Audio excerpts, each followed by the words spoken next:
Bakunzi ba televiziyo FTV turabahaye mwiriwe canke mwaramutse bivanye naho muherereye. Ndabahaye kase kandi kwiganiro Events News canke amakuru y'ijuru mushikirizwa nanje Jean-Luc Bagenzi. Uyu munsi dufise umuririmbyi adasanzwe cyane aririmba gospel. Tudatevye twakire uno muririmbyi kazi nawe aca yivuga izina kaze. Yes, ndabaramukije nanje ku mazina ni Melina Mshindi muvukana ndi hano yego.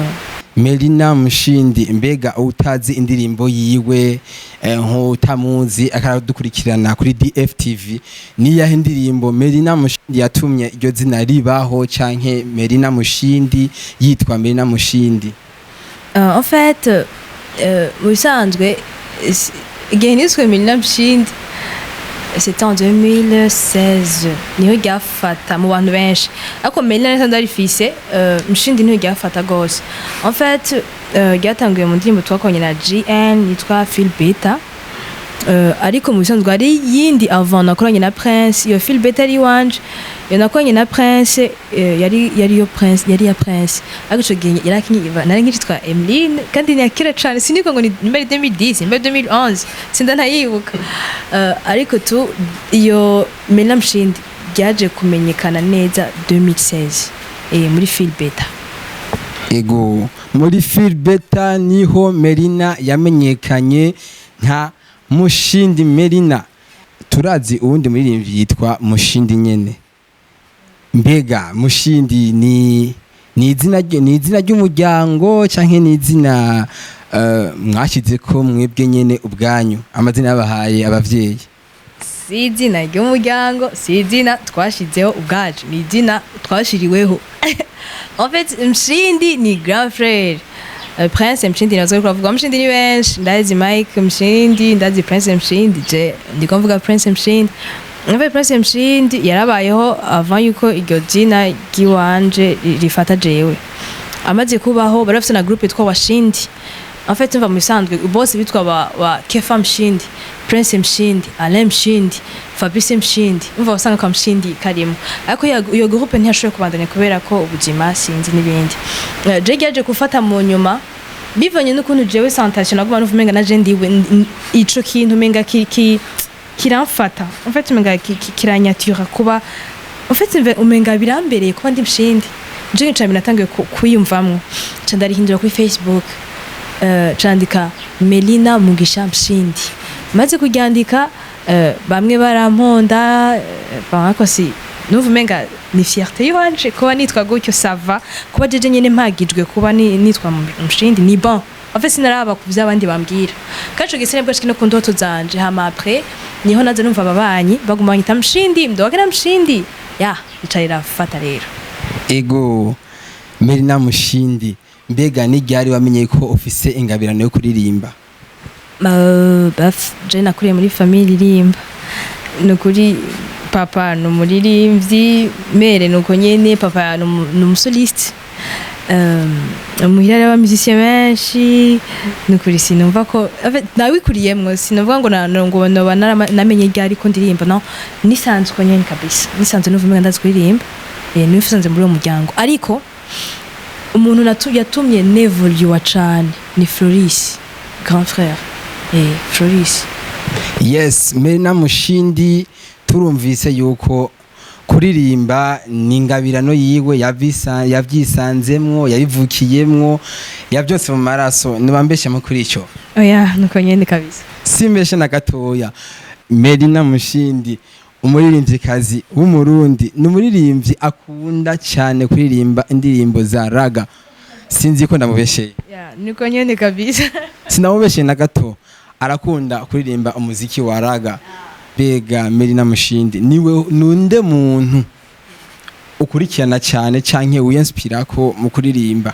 Hanze y'igihugu ni babiri. Shantia hamwe na Zaburi. Zaburi n'umuganda. Shantia n'umujamaican hama ino sometimes ndumviriza Bface. Ego. Melina Mshindi akunda kumviriza cyane Bface.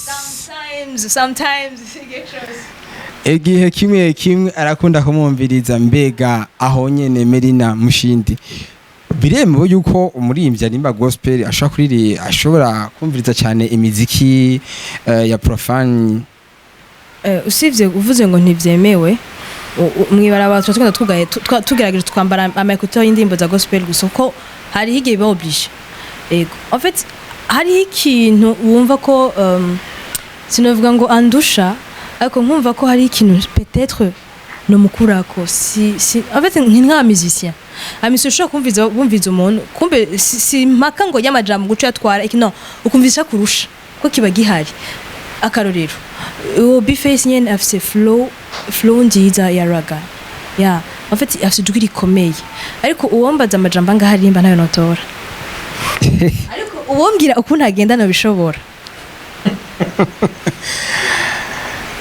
Melina Mshindi aratubwiye amajambo ntashaka gutora kuko ntibisa simi kariyere imwe ariko umudiho mento arashaka kujana navyo mbega Melina Mshindi afise indirimbo zingahe akategura indirimbo zingana gute muri studio okay mfise indirimbo zitatu ziwanje ama muri studio hariho imwe iriyo yego en fait umva jewe sinigera nkora ngo ndazirundane muri studio hama emisi igeze cenda zikurayo ngo hanyuma ngo nkubure ngo no en fait nuko ganje muri studio ni bahati urumva rero bon ni juste que muri studio niho hari yimwe ariko Melina afise zitatu narigeze kubona stati yiwe Melina yapostinze ariko aratamba ibintu vy'ikirundi birancanga mbega birashoboka yuko umuririmbyi wa gospel aja mu byo gutamba amayaya aja mu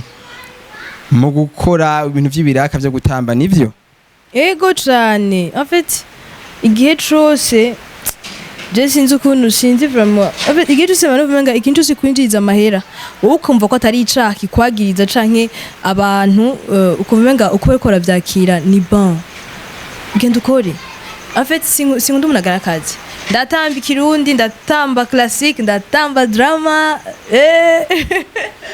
mbe Melina arubatse ni nkumi Melina ni nkumi yubatse Melina Mshindi mperuka kumukurikirana ejo bundi ashirako stati yiwe avuga umutipe yirabura kamukunda cyane uko asa kose mbega Melina urafise umufiance bon icambere sinzi ko uko bitahura ariko no bitahura bon nta foto nashizeko ni stati nashizeko n'amajambo twahuye n'umuntu acambwira ko aransavye sinzorongorwe n'umwirabura cyamvuga ko jewe abede nuri hano yirabura kunsumba yari commentaire nagize baba ntivyari ivyo nukuri araducanganije uyu mwigeme Melina je nabajije eske urafise umufiance wishura ego canke oya kuri ico kibazo dufashe utwishure yuko umufise canke naho ukimurondera sindiko ndamurondera kandi bon numva menga ico kibazo kabisa sindi bukivugire hano so sorry nukuri from sitasema kabisa Melina Mshindi imbere ko turangiza kino kiganiro nashaka aduhe akapera aturirimbire akaririmbo Melina akunda kuririmba cyane vraiment ntiyoza mu bwami bwa DFTV hanyuma akagenda ataturirimbiye reka tumuhe akanya aturirimbire akapera sivyo nawe ururirimba we urafyika ko ururirimba sinandirimba n'unaririmba jewe teso turarimbana rero uyu munsi nagutumiye ndi mu journaliste sindiko ndaririmba natumiye muririmbyi nanje ndashaka kumjournaliste nawe ukaririmba nta kibazo ariko tangura munsi uririmbe ikindi gihe nzogutumira hanyuma turirimbe twese masengesho yawe yaranditswe tekana abagoshingira igiti naco bazogikoza gihe kigeze ivyanditswe bizosomwa azokurikizwa ase inofia ivyo gusaza ngo tuza kwizera duza amarira hanagura ubwo humura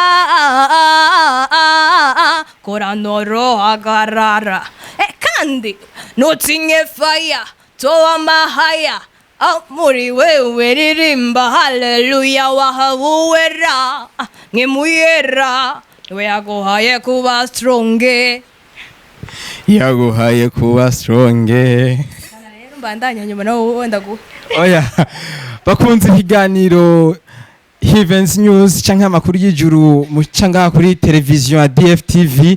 Reka tubashimire cyane tubakengurukira ukurikirana kwanyu. Melina turagusezeye cyane.